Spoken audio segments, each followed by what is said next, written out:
제가 한번 기도하고 말씀 나누도록 하겠습니다. 참 좋으신 하나님 감사드립니다. 우리에게 항상 말씀 주시고 말씀 따라 역사하시고 인도하여 주심을 감사드립니다.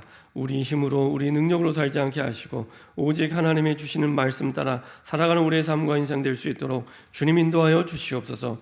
하나님 주신 말씀이 우리의 유일한 힘이요 유일한 능력이 되어 그 속에 모든 닭과 힘을 누리게 하시고 그 능력과 힘을 가지고 우리에게 맡겨진 현장을 올바르게 살려내는 증인 될 수 있도록 축복하여 주옵소서. 오늘도 하나님과 함께할 때 우리의 생각 마음속에 하나님의 복음의 말씀을 깨닫고 누리지 못하게 하는 모든 불신앙과 흑암이 결박되게 하시고 우리가 하나님의 말씀 속에 있을 때 우리의 두건 현장의 역사는 흑암이 무너지며 하나님의 나라가 임하는 시간 될 수 있도록 주님 인도하여 주옵소서. 감사드리며 주 예수 그리스도의 이름으로 기도합니다. 아멘.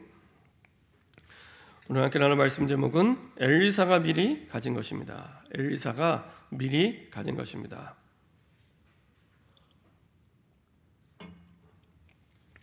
지난주에 말씀대로 우리는 지금 상실의 시대를 살고 있습니다. 많은 사람들이 육신적으로 그리고 마음적으로 영적으로 잃어버린 시대를 살고 있습니다. 그래서 잃어버리다 보니까 사실은 무너지기 시작합니다. 사실은 하나님 주신 언약과 하나님 주신 복음이 아닌 것에 우리의 생명을 걸고 살다 보니 사실은 상실의 시대에 그것을 잃어버리면 모든 것을 잃어버린 것처럼 잃어버리기 시작합니다. 그래서 돈을 잃어버리면 돈만 잃어버린 게 아니라 마음을 잃어버리고 무너지기 시작하고요. 그리고 사람을 잃어버리면 사람만 잃어버린 게 아니라 마음을 잃어버리고 무너지기 시작합니다. 왜 무너지냐? 거기에 우리의 모든 인생의 가치를 두었기 때문에 그렇습니다.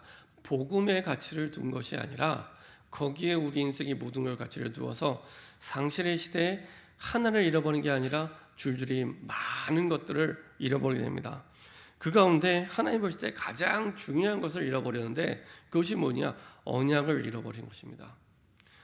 하나님의 구원받은 백성은 언약의 여정을 살아가고 있는데 그 말은 하나님의 모든 내 삶의 역사와 응답과 축복은 언약 따라 말씀 따라 이루어지게 되어 있는데 그 언약을 잃어버리다 보니 하나님의 응답과 축복이 이미 와 있음에도 불구하고 하나도 누리지 못하고 살아가게 됩니다. 꼭 아무 응답 없는 것처럼 하나님이 안 계신 것처럼 그리고 아무런 역사를 안 하시는 것처럼 살아가게 됩니다. 왜냐? 언약을 잃어버렸기 때문에.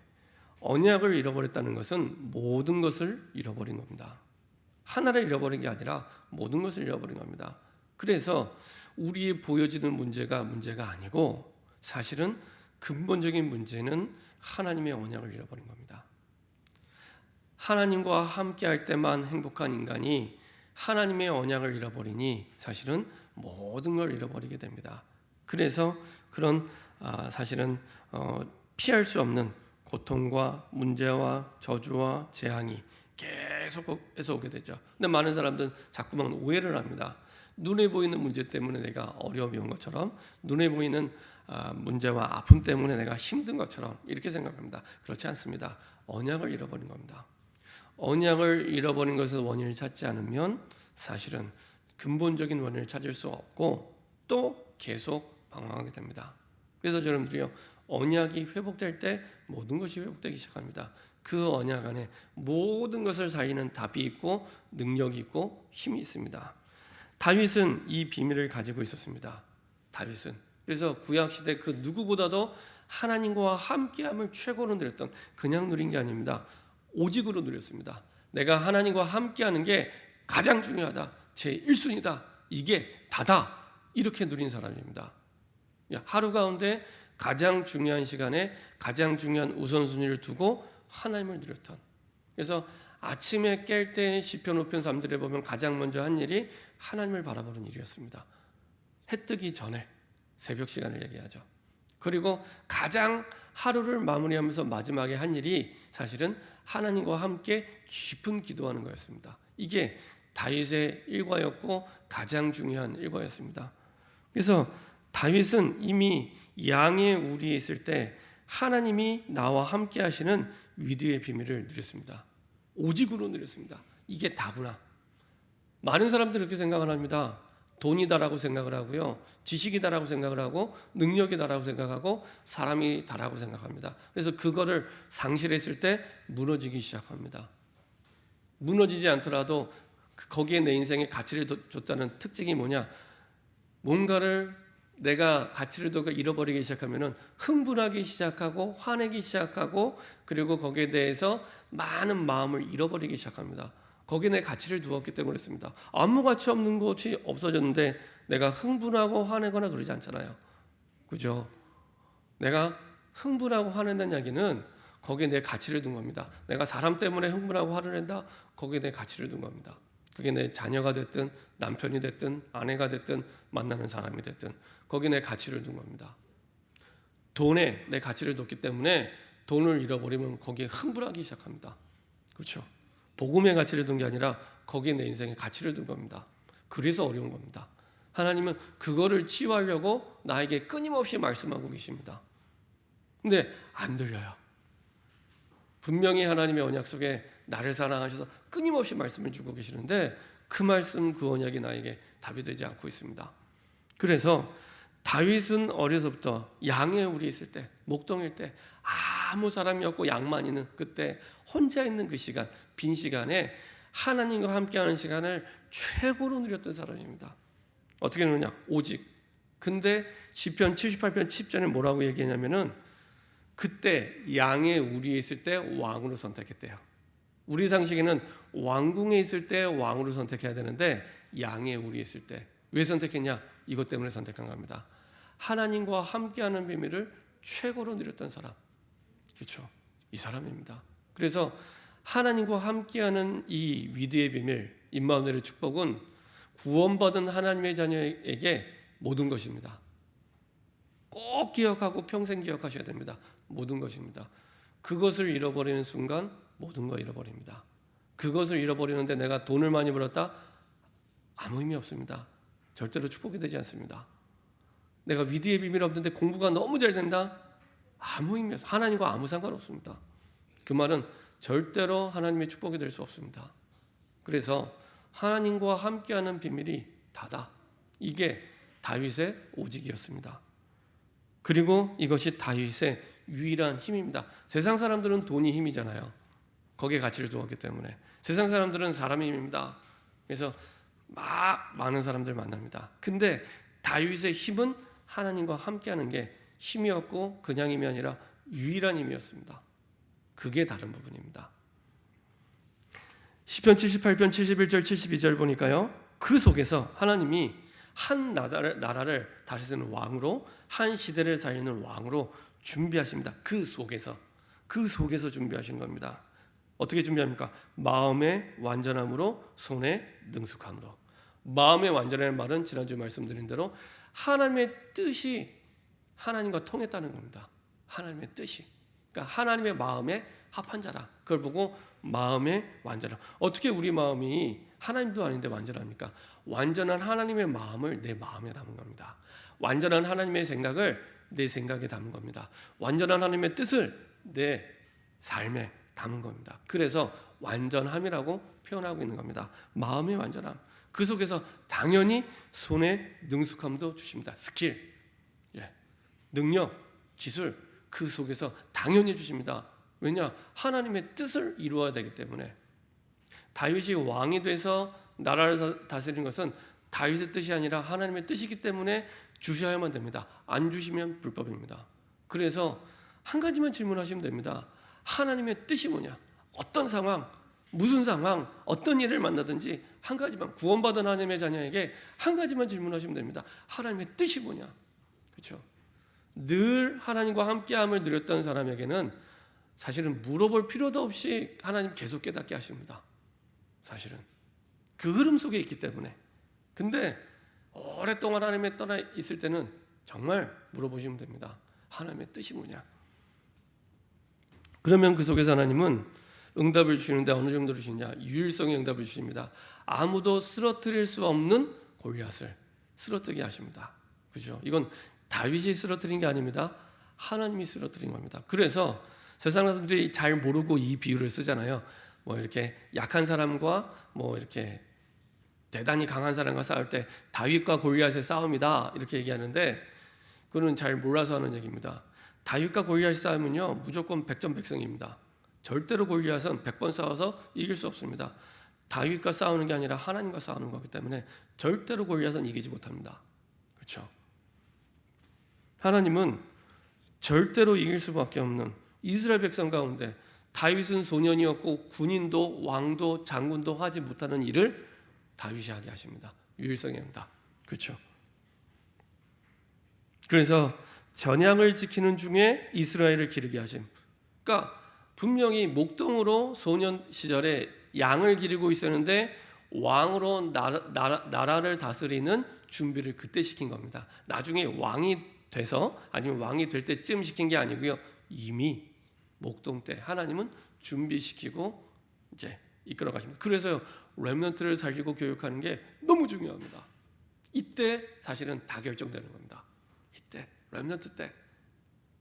뭘 도와주면 되냐? 다윗처럼 위대의 비밀을 누릴 수 있도록. 그 한 가지면 충분하고 완전합니다.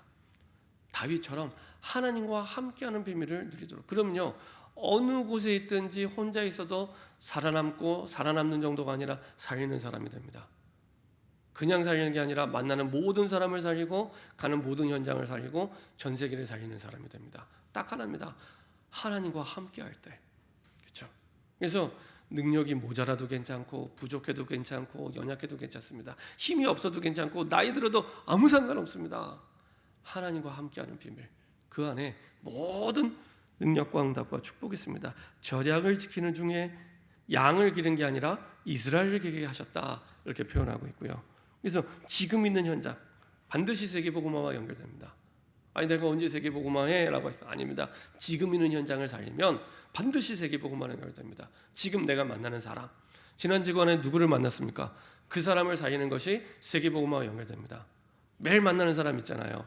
일주일에 한 번씩 고정적으로 만나는 사람 있잖아요. 그 사람이 왜 만나게 하시겠습니까? 하나님의 구원 계획을 두고 만나게 하십니다. 내가 믿든지 안 믿든지 하나님은 구원 계획을 두고 모든 걸 인도하십니다. 디모데전서 2장 4절. 그렇죠?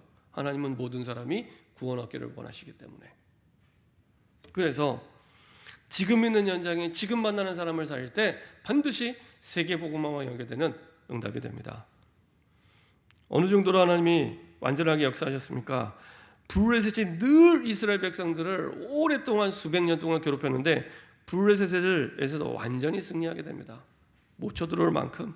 그리고 많은 사람들이 그토록 원했지만 못했던 성전 건축을 완벽하게 준비합니다. 그렇죠? 그리고 많은 왕들이 있었지만 많은 왕 중에 가장 위대한 왕으로 하나님이 축복합니다. 많은 왕들이 있었습니다. 많은 왕들이 있었는데 그 많은 왕들 가운데 가장 위대한 왕으로 그걸 보고 재창조의 축복을 합니다. 왕들이 있었는데 완전히 다른 왕, 완전히 새로운 왕. 전에 한번 제가 이렇게 비교해서 말씀드렸지만 우리가 옛날에 핸드폰 쓸 때 2G폰에서 스마트폰으로 넘어올 때 거의 지각 변동과 같은 일이었잖아요. 똑같은 핸드폰인데 완전히 달라요. 인터넷이 되는 핸드폰, 막 메일도 쓸 수 있고 거기다가 막 여러 가지 핸드폰으로 꼭 핸드폰이 만능인 것처럼. 그래서 이 핸드폰이 그냥 핸드폰이라 스마트폰, 똑똑하다고 스마트폰 이렇게 말하잖아요. 옛날에 2G폰일 때는 그저 통화하는 게 주로였는데 완전히 새로운, 그걸 보고 재창조라고 얘기합니다. 재창조. 많은 왕들이 있었는데 사실은 완전히 새로운 왕, 가장 위대한 왕이 되었습니다. 자, 그럼 어떻게 이 응답이 내 응답으로 누릴 수 있습니까? 지금 내가 할 수 있는 것부터 하시면 됩니다. 할 수 있는 작은 실천. 우리가 아무것도 없어도 기도할 수 있잖아요. 기도부터 시작하시면 됩니다. 그렇죠? 할 수 있는 것부터.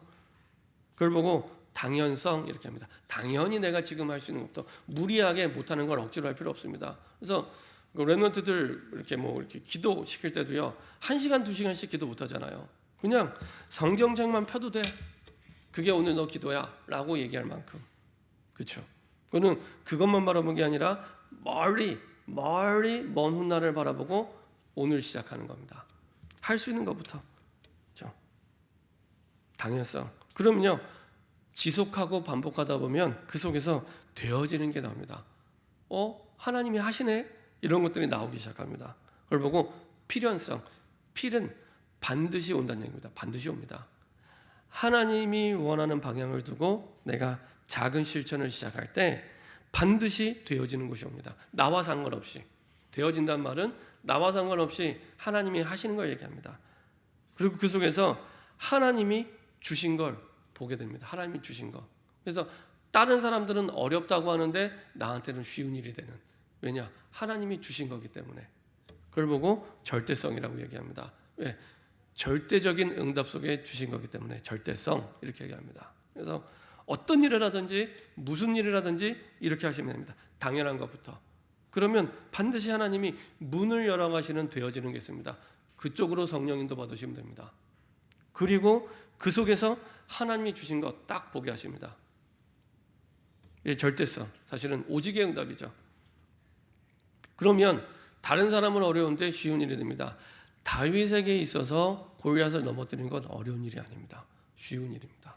그렇죠? 하나님이 주신 것이기 때문에 다윗 왕이 되어서 기도하고 하나님과 함께함을 누리는 건 어려운 일이 아닙니다. 목동대부터 해오던 거기 때문에. 그렇죠? 하나님이 주신 거기 때문에 다른 사람은 어려울 수 있는데 그 사람한테는 쉬운 일이 됩니다.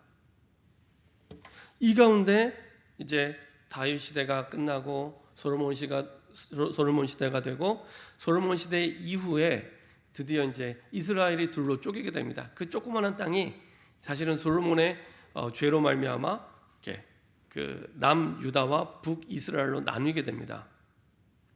이때부터 사실은 북이스라엘에는 19명의 왕이 있었고 그 다음에 남유다에는 약 20명의 왕이 있었습니다. 그 가운데 제일 악한 최고의 악한 왕이 누구냐? 아합 왕입니다. 오늘 엘리야와 엘사 시대에 걸쳐있는 그 왕이 가장 역대 최고 악한 왕입니다. 그때 누구를 하나님이 세우셨냐? 엘리야를 세우십니다. 자, 이런 시대적 배경 속에 하나님은 엘리야를 세우게 됩니다. 자, 우리가 엘리사를 살펴보기 전에 엘리야를 확인해야 될 것은요, 어느 날 엘리사가 뚝 떨어져서 나온 게 아니라 엘리야라는 사실은 그 스승을 통해서 그런 엘리사라는 제자가 나오게 된 거죠. 그래서 엘리야의 것을 가진 엘리사였습니다. 그래서 엘리야의 제자였던 오바다, 그래서 제자의 응답을 누렸던 엘리야의 응답을 엘리사도 누리게 됩니다. 열왕기상 18장 3절, 4절, 7절 우리 한번 확인해 보도록 하겠습니다. 열왕기상입니다. 오바다가 어떤 제자였는지 잘 나타나 있습니다. 열왕기상 18장 3절, 4절, 7절 그리고 14절부터 16절까지 쭉 읽어보도록 하겠습니다. 우리 모든 중직자들의 모델이기도 하고요. 이런 제자가 되면 됩니다. 자, 우리 이어서 3절, 4절, 7절 우리 14절부터 16절 쭉 읽도록 하겠습니다. 아합이 왕국 맡은 자 오바다를 불렀으니 이 오바다는 여호와를 지극히 경외하는 자라. 이세벨이 여호와의 선지자들을 멸할 때에 오바다가 선지자 100명을 가지고 50명씩 굴에 숨기고 떡과 물을 먹였더라. 오바다가 길에 있을 때에 엘리야가 그를 만난지라 그가 알아보고 엎드려 말하되 내 주 엘리야여 당신이니까. 자, 14절입니다. 이제 당신의 말씀이 가서 내 주에게 말하기를 엘리야가 여기 있다 하라 하시니 그리하면 그가 나를 죽이리이다. 엘리야가 이르되 내가 섬기는 만군의 여호와께서 살아계심을 두고 맹세하노니 내가 오늘 아합에게 보이리라. 오바다가 가서 아합을 만나 그에게 말하며 아합이 엘리야를 만나러 가다가. 자, 한마디로 오바다는 어떤 제자였냐? 생명건 제자였습니다. 아까 말씀드린 대로 어떤 시대적 상황입니까? 이스라엘의 역대 왕 가운데 최고로 악한 왕. 이렇게 악한 왕이 이전에도 없었고 이후에도 없을 만큼 최고로 악한 왕입니다. 이 최고로 악한 왕이 아끼는 제자. 전에 한번 유 목사님 그 말씀하시더라고요. 나쁜 놈일수록 충성스러운 부하를 찾는다고. 나쁜 놈일수록. 네. 이 최고로 악한 왕에게도 신뢰를 받을 만큼의 사람이었고요. 그리고 사실은 엘리야를 주로 고백할 만큼 확실한 제자. 그것도 어느 정도 제자냐? 아합에게 가서 말하면, 엘리야를 만나달라 말하면 죽을 줄 알면서도 하나님의 뜻이구나라고 붙잡고 가서 말을 했던 생명건 제자였습니다. 그렇죠? 이런 제자의 응답. 그리고 이런 제자를 세운 엘리야가 갈멜산에 서게 됩니다. 그래서 그 현장 속에서 이스라엘에 너무나 만연되어 있던 그 우상을 꺾고 새로운 영적 부흥을 일으키죠. 850대 1에 역시 그 제자의 그 스승이라고요. 엘리야 역시 그 복음의 생명건, 그런 사실은 전도자였고 스승이었습니다. 그래서 완전히 우상시대, 우상을 섬기는 제자 850대 1로 싸워서 승리하게 되죠. 그래서 사실은 분명한 언약과 하나님이 누구인지 내가 누구인지를 아는 분명한 정체성을 가진 그런 전도자여 제자였습니다. 그리고 또 엘리야는 어떤 사람이었습니까? 호렙산에서 엘리야였습니다. 그리고 나서 다시 죽음의 위기를 맞습니다. 그때에 하나님의 음성을 듣고 힘을 얻고 예후를 왕으로 세우고 엘리사 제자를 찾고 세우고 그리고 7천 제자를 세우는 그런 응답의 주역으로 하나님이 서게 하십니다. 이런 엘리야에게 주셨던 축복과 응답의 갑절의 응답을 가지려고 했던 사람이 누구였냐? 엘리사였습니다. 그래서 엘리사가 미리 가진 것인데요, 엘리사가 부름받을 때는 가장 위험할 때였습니다. 아까 말씀드린 대로 시대의 가장 악한 왕, 그때 엘리야를 따라 나선다는 것은 죽으러 가는 거나 마찬가지입니다. 알면서도 사실은 그대로 따라갑니다. 우리 한번 확인해 보도록 하겠습니다. 열왕기상 19장입니다. 한 장만 넘기면요, 19장 16절.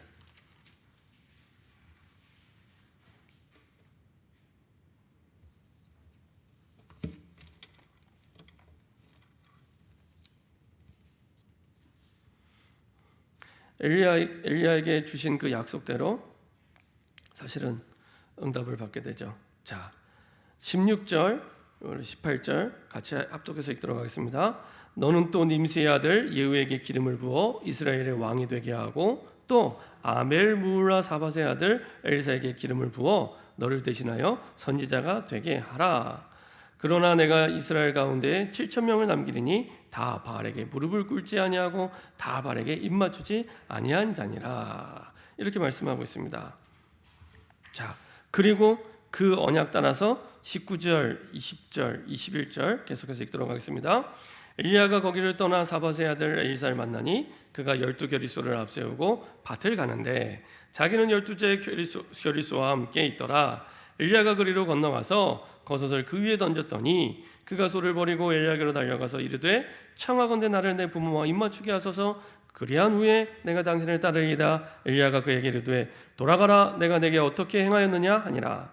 엘리사가 그를 떠나 돌아가서 한 겨리소를 가져다가 잡고 소의 기구를 불살라 그 고기를 삶아 백성에게 주어 먹게 하고 일어나 엘리야를 따르며 수종 들더라. 가장 위험할 때 하나님이 엘리야에게 주신 언약대로 사실은 부르심에 따라가게 되죠. 그래서 열왕기상 19장 16절 그 언약 따라 선지자로 부름받게 되고요. 19장 18절 바알에게 무릎 꿇지 않은 7천 명의 제자가 함께하게 되고요. 그리고 열왕기상 19절부터 21절 그 부르심에 완전히 순종하게 됩니다. 그래서 기구를 아예 돌아갈 수 있는 그 모든 것들을 없앴죠. 기구를 불살라 버릴 만큼 배수진을 치고 하나님 앞에 그 부르심에 순종하게 되죠. 사실은 이때 모든 게 끝난 겁니다. 그 부르심으로 하나님이요 완전히 엘사의 인생을 책임져 주십니다. 꼭 뭐가 가냐면 베드로가 예수님의 부르심 앞에서 사실은 제일 잘한 게 뭐냐, 그 부르심에 토달거나 이유달거나 핑계대지 않고 그대로 따라간 겁니다. 그래서 마태복음 4장 19절에 나를 따라오라 내가 너를 사람을 낚는 어부가 되게 하리라 말씀하시고 20절에 즉시 따라 나섰다고 베드로가 그렇게 표현되어 있습니다. 그렇죠? 베드로나 이 엘리사가 잘한 게 있다면 하나님이 부르신 그 부르심에 그 뜻에 이유달거나 토달지 않고 그대로 붙잡고 그대로 따라가게 됩니다. 그렇죠? 열왕기상 19장 16절에 분명히 엘리야를 통해 말씀하신 그 부르심이 있었기 때문에 분명한 언약이 있었기 때문에 그 언약 따라 그 부르심에 순종하게 되죠. 이때부터 엘리사가 미리 가진 언약대로 응답과 축복을 주십니다. 오늘 봤던 열왕기 2장 9절부터 11절, 사실은 앞부분에 계속 엘리야를 따라가다가 드디어 이제 그 죽음을 보지하고 떠나가는 그때에 구합니다. 엘리야에게 주셨던 갑절의 영감을 구하게 됩니다. 근데 하나님은 엘리사가 구한 대로 그 갑절의 영감을 주시고요. 열왕기 6장 8절부터 23절에 보면은 어느 정도로 하나님 응답을 주시느냐? 아람 나라와 싸우지 않고도 이길 만큼. 그렇죠? 이 엘리사 한 사람 때문에 싸우지 않고도 이길 만큼의 하나님의 응답을 주시고요. 심지어는 엘리사 시대 때는 왕이 선지자 엘리야를 죽이려고 했는데 엘리사 시대 때는 오히려 왕이 엘리사 보고 아버지라고 부를 만큼 확실한 응답 속으로 들어가게 되죠. 하나님께서는 엘리야에게 갑절의 영감을 주셔서 그 영적인 힘 속에 모든 것을 누리게 합니다. 결론입니다. 엘리사가 미리 가진 것처럼 하나님이 주시는 영적인 힘만 있으면 됩니다. 영적인 힘이 있으면 그 어떤 것도 문제되지 않습니다. 문제가 없는 게 아니라 문제가 왔는데 문제 삼지 않아도 될 만큼 사실은 힘이 있고 하나님 주신 능력을 누리게 됩니다. 문제가 없는 게 아닙니다. 문제가 있습니다. 근데 내가 힘이 있으니까 그 어떤 것도 사실은 문제되지 않습니다. 많은 사람들이 얘기합니다. 지난주에 말씀드린 대로 문제가 와서 어려운 것처럼, 문제 때문에 힘든 것처럼, 그거는 그 문제에 내 인생에 가치를 두고 있기 때문에 사실은 그렇습니다. 하나님이 주신 힘을 내가 미리 가지고 있으면 사실은 힘이 없는 게 문제지 문제가 온 게 문제가 아닙니다. 꼭 기억하시기 바랍니다.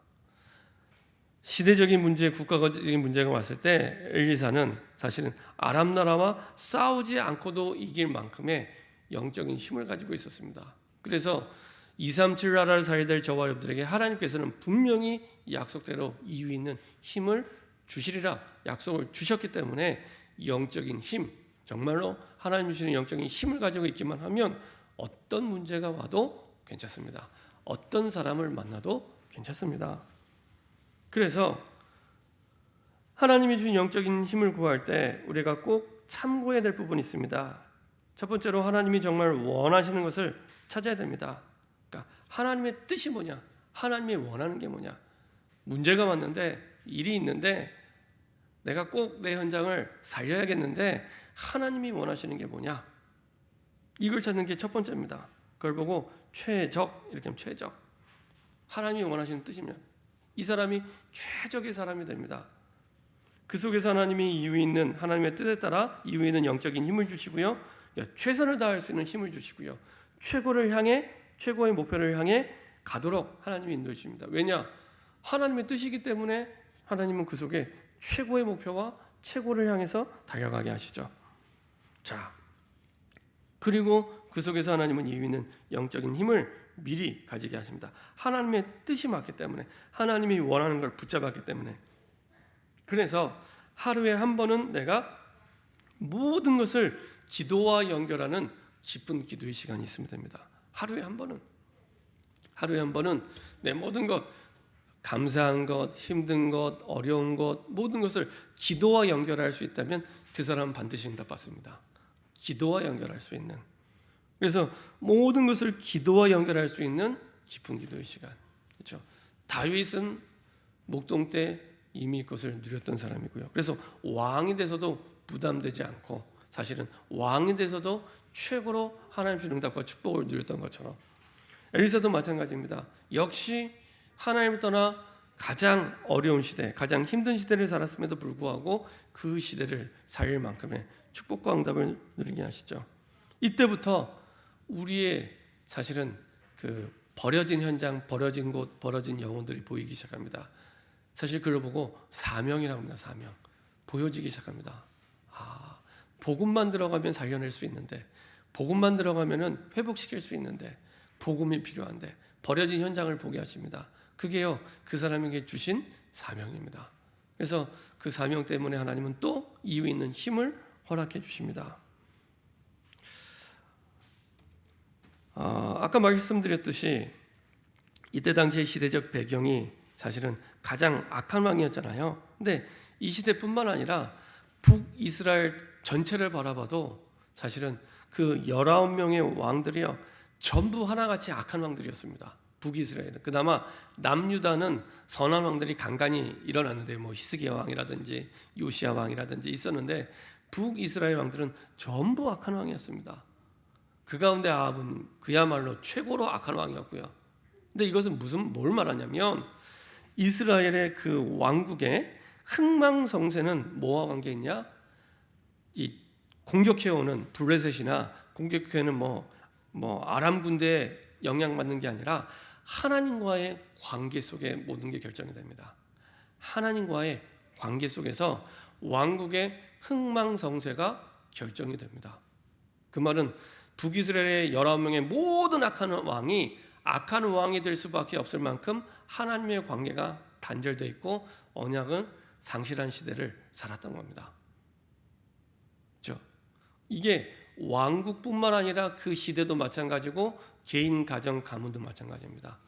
하나님과의 관계가 모든 걸 결정합니다. 하나님과의 관계가. 그렇죠? 어떤 문제가 왔다 어려움이 왔다 하나님의 관계가 이미 끊어진 지 오래됐기 때문에 그 문제가 될 수밖에 없습니다. 그래서 그 문제에 내 인생에 가치를 두고 살아왔던 겁니다. 그래서 저와 여러분들이 하나님과의 관계가 가장 행복하게 가장 힘있게 회복이 되어서 위로부터 주시는 가장 중요한 영적인 힘을 최고로 누리는 엘리사가 미리 가졌던 그 축복과 응답을 누리는 증인 되기를 소원합니다. 기도하겠습니다. 하나님 감사드립니다. 엘리사가 미리 가졌던 그 영적인 힘을 갑절의 영감을 날마다 때마다 모든 상황 속에 미리 가지고 누릴 수 있도록 축복하여 주옵소서.